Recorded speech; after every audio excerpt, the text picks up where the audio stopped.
নমস্কার। আজ এমন একটা বিষয় নিয়ে আমি আলোচনা করব যেটা প্রত্যেকের আছে। যিনি এই ভিডিও দেখছেন তারও আছে। মা, যেখানে পৃথিবী থেমে যায়। এই পৃথিবীতে এমন একজন মানুষ আছে যে নিজের কথা কাউকে বলে না, কিন্তু আমাদের কষ্ট সে ঠিকই বুঝে যায়, আর তার নাম মা। আমরা বড় হই, বদলে যাই, সরে যাই, কিন্তু একটা মানুষ কখনো বদলায় না। সে একই জায়গায় দাঁড়িয়ে থাকে আমাদের ফেরার অপেক্ষায়, আর তার নাম মা। মায়ের সকালটা শুরু হয় নিজের জন্য না, আমাদের জন্য। ভোরে উঠেই প্রথম প্রশ্নটা কি? ও উঠেছে, ও খেয়েছে, আরে স্কুলে দেরি হয়ে যাবে না তো? এই চিন্তাতেই সে বিভোর। হয়তো রাতের ঘুমটাও ঠিক মতো হয়নি। নিজের জ্বর থাকলেও, হাত কাঁপলেও রান্নাঘরটা কিন্তু বন্ধ হয় না। টুংটাং আওয়াজটা আসতেই থাকে। আমরা জানি না মা কবে নিজের পছন্দটা ভুলেই গেছে। নতুন শাড়িটা আলমারিতেই থেকে যায়, ধুলো বসে যায়, মনেই নেই, পড়ার সময়ও নেই। ছেলের ফিস দিতে হবে, নিজের নতুন চটিটা কেনা হয় না। মেয়ের বই দরকার। মা কখনো বলে না আমারও ইচ্ছা ছিল, কারণ তার ইচ্ছের নামই আমরা। কবে শেষবার মাকে জিজ্ঞাসা করেছিলাম, মা তুমি কেমন আছো?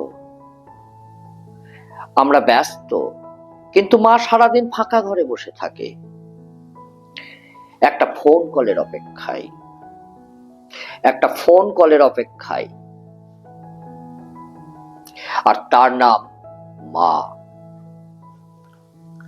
মা কিছু বলতে এলে, মা কিছু বলতে এলে আমাদের সেই একই কথা, আচ্ছা সময় নেই, আমি পরে সময় করে তোমার সাথে কথা বলছি। মায়ের বুকের ভিতরটা ধীরে ধীরে নীরবে ভেঙে যায়। আমরা কি তার খবর রাখি?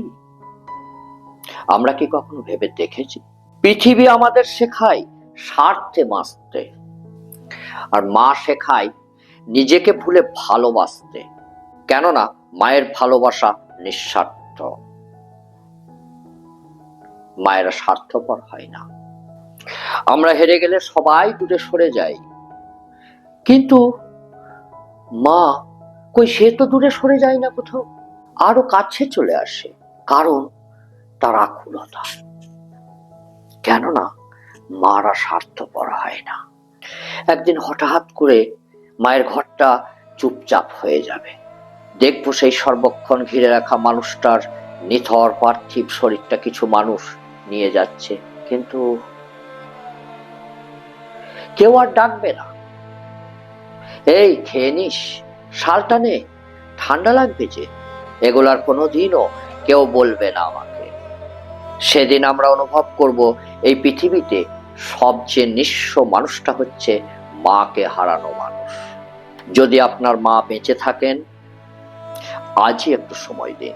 বড় কিছু করতে হবে না, শুধু পাশে বসে বলুন, মা তোমাকে আমি ভালোবাসি।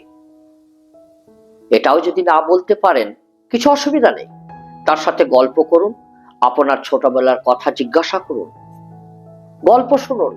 মা যখন এগুলো আগ্রহ করে বলবেন, তার মুখ লক্ষ্য করুন, দেখবেন মায়ের মুখ তখন এক স্বর্গীয় দ্যুতির আভায় ভরে উঠেছে, এক স্বর্গীয় রূপ।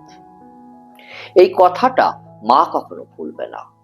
মা কোনো সম্পর্ক না, মা একটা আশ্রয়। যেখানে পৃথিবী হার মানে, মাতৃত্ব সেখানে জিতে যায়, কেননা তার নাম মা। ধন্যবাদ।